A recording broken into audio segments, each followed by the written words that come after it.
he brought it out of me by making me uncomfortable in that classroom.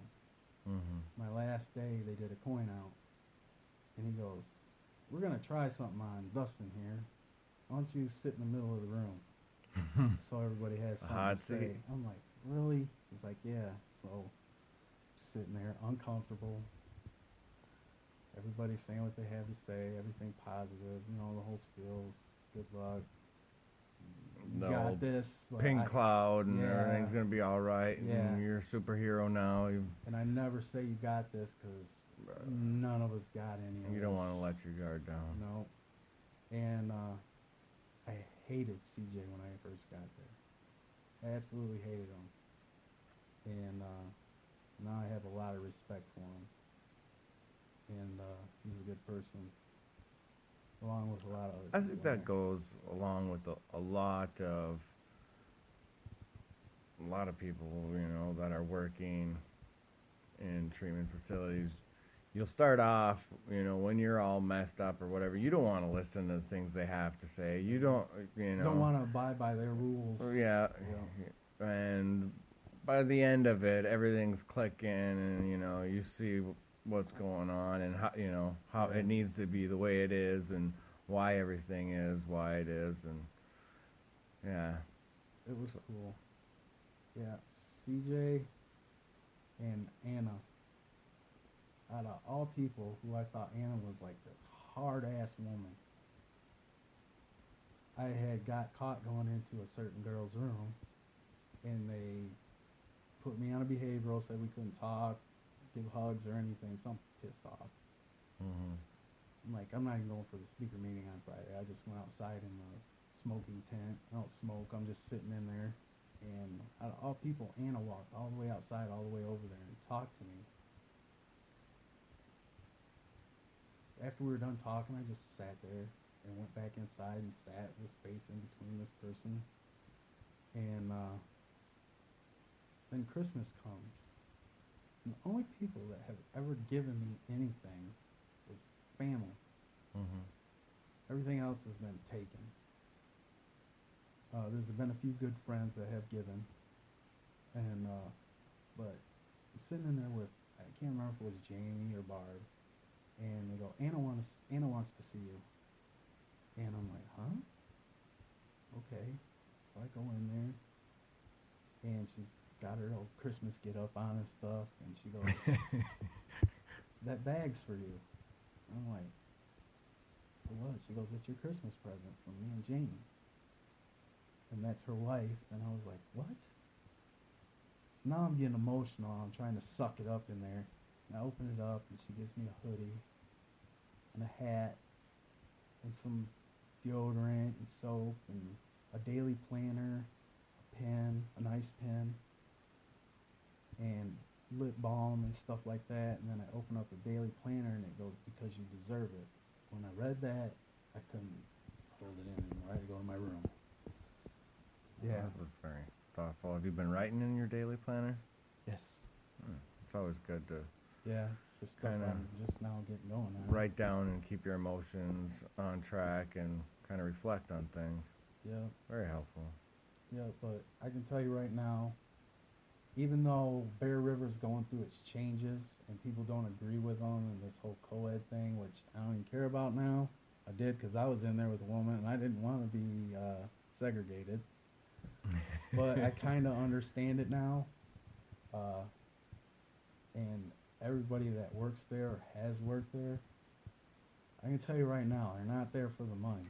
They do it because they want to do it and they want to help people out who have been in the same situation they have or are going down the wrong path.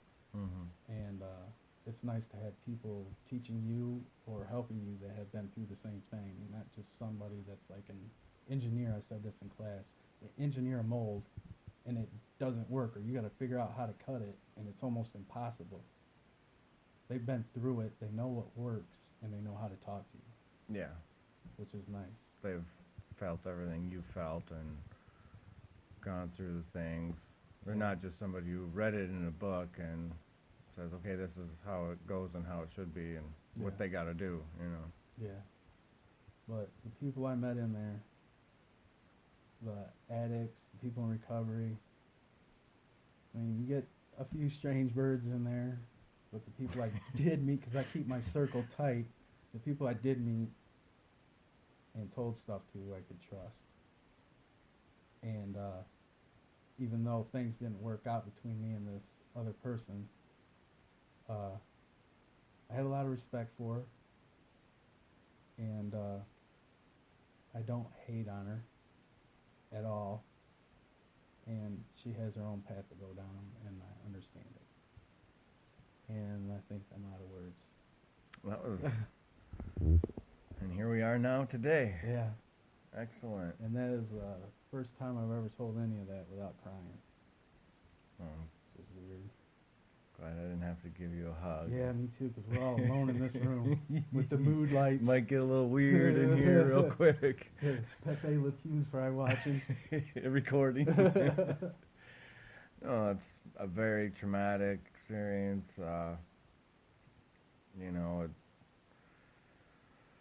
It's hard to come through all that, but I'm glad you did. I'm glad you came here and talked to us all about it. Yeah. When I tell my story, I feel it's liberating. Just recognizing our past and being able to move on from it and learn from it.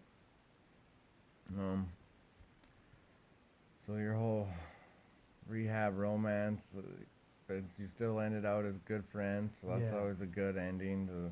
Yeah, we had coffee together yesterday. That's good. Which is cool. She's got her own thing going on. I got mine. All I got to say is don't fall in love in rehab. No, two broken people don't make a whole person, and I mean that's just kind of a saying. But I think the fact of the matter is, two people are growing through so much that they don't need another person's luggage. You just can't carry it, and you're not going to be working on your stuff. You're not going to have the right focus, and yeah, it's just I waited a couple of months before I jumped into a relationship, and I thought I had it then, Right. and then I started getting the stressors of a relationship, and I had to move away from it, because I knew it wasn't going to be a healthy relationship, it wasn't going to be happy, and I think that's what you want, I just want a other person to be happy and clean and sober, and work on she has to work on getting back. Mm-hmm. And those things are most precious to her right now. Yeah, And I need to work on finding myself. definitely. And everybody in rehab said, don't ever get into a romance. Whatever. Well, I got Whatever. this. I got this. It's nice to have someone, some companionship, someone you can open up to. If you're not comfortable with the whole group, it takes a while to get comfortable, especially in a setting where you got, a dozen people, and you don't like everybody there, and you don't want everybody there knowing all your skeletons. You're not ready to open that closet door and throw a party. The last 2 days it took me to open up. Yeah, my rehab stays were pretty much the same. Well, my first one was, I opened up some stuff, and I had a lot of drama stuff going on with a girlfriend, and she was in a drive-by shooting. It was on the news. Geez. It's my car that she stole from me. Yeah, and I'm like, this is my second day at treatment, my first treatment stay, and I'm just like, the counselor's like, how about you, they're having people go and talk, and they're like, why don't you open up and tell us a little bit something, Ryan? I go, all right, well, the news, that's my girlfriend, that was my car they used, and Oh my God. some crazy crap, and I'm from the UP, and there isn't drive-bys, and it isn't, so this is just, and I'm on the other side of the UP, and, it's just broadcasted across the whole thing. I'm just like, my Lord. And, she's calling me and telling me, oh, now she's fleeing the States. My car's impounded. I'm in treatment. I'm just like, God, my life. This is not going very. Wrong turn. I just got out of jail. Oh, it was horrible. But I didn't, open up about all my, past and what I've done. And, I wasn't facing all my problems. I threw some of my life out there, some of the chaos, but, the underlying problems and everything else. I didn't get to the core of anything. I just, I drink a little bit, Right. I was just that guy, I'm just here court ordered, kind of got a couple of DUIs and, I'm going to get better. And got out, and just a couple of months went by before she came back, and so, I'm going to go to, I'm like, don't come back. The chick came back. She came back, showed up at my door, said, can I stay here for a couple days? I'm going to treatment on Monday. Okay. And she lasted several days. And she's like, can I come to your house? I'm like, no. And she did. And it wasn't a couple of weeks after that, and I was using again and drinking, and all downhill from there, back to jail, all that good stuff, back to treatment. But here we Slim Shady.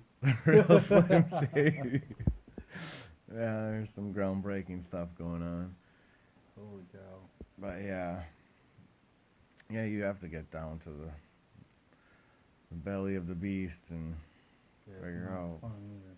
I mean, it's not. I mean, if you hold it in, you're not going to get well. You're always going to be living with them demons, and they will eat you alive. Until you let them out. That's about all I got to say about that. I'm glad. I got one funny story. All right, let's go back to funny. Okay, so I was in a hotel. Oh, what do you want to call it? Tweaking? Yeah, sure. So Shadow people are chasing you? Oh, they're everywhere. And outside I hear laughing. I got to know these group of Mexicans who were staying in this hotel because I was there for a couple days. And they were doing work and just staying there and going to their job. It's like 20 of them. And I can just hear them laughing and laughing and laughing. And one of them comes and knocks on the door. He goes, Drake, you got to come out here and check this shit out. And he goes, but first, put some clothes on, homie. And I'm like, what? I look down. I'm like, oh. How did they know? So I go to open the door. I can't open it right away because my paranoid butt takes a string and wraps it around the lock so you can't turn the lock. And I get it out. And I get dressed. And I come out there. He goes, man, you gotta watch this. They recorded me on their phone for 20 minutes. Oh, jeez. Peeking out the window for like 15 minutes, peeking out, and they're laughing. And the next thing, they all just rose up and said, "Oh hell no!" And they're just dying, laughing, hitting the floor. I was in the full nude and opened the curtain up, butt ass naked, and I closed it and I did it like 6 times. And that's when he's knocking. And he looks at me and he goes, Holmes. I'm like, what?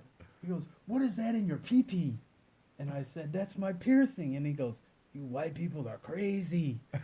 And then from day on, he called me Iceman. Jeez. That is quite spectacular. Yeah. Yeah. Oh, live and learn. Yeah.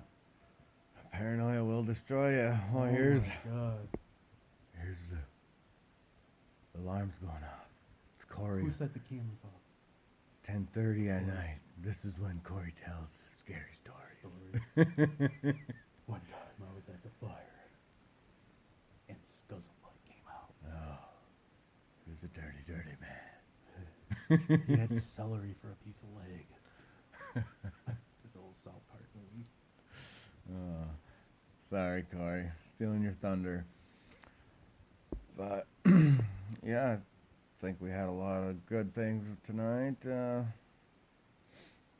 hope you're definitely on your path to recovery. Hope you continue.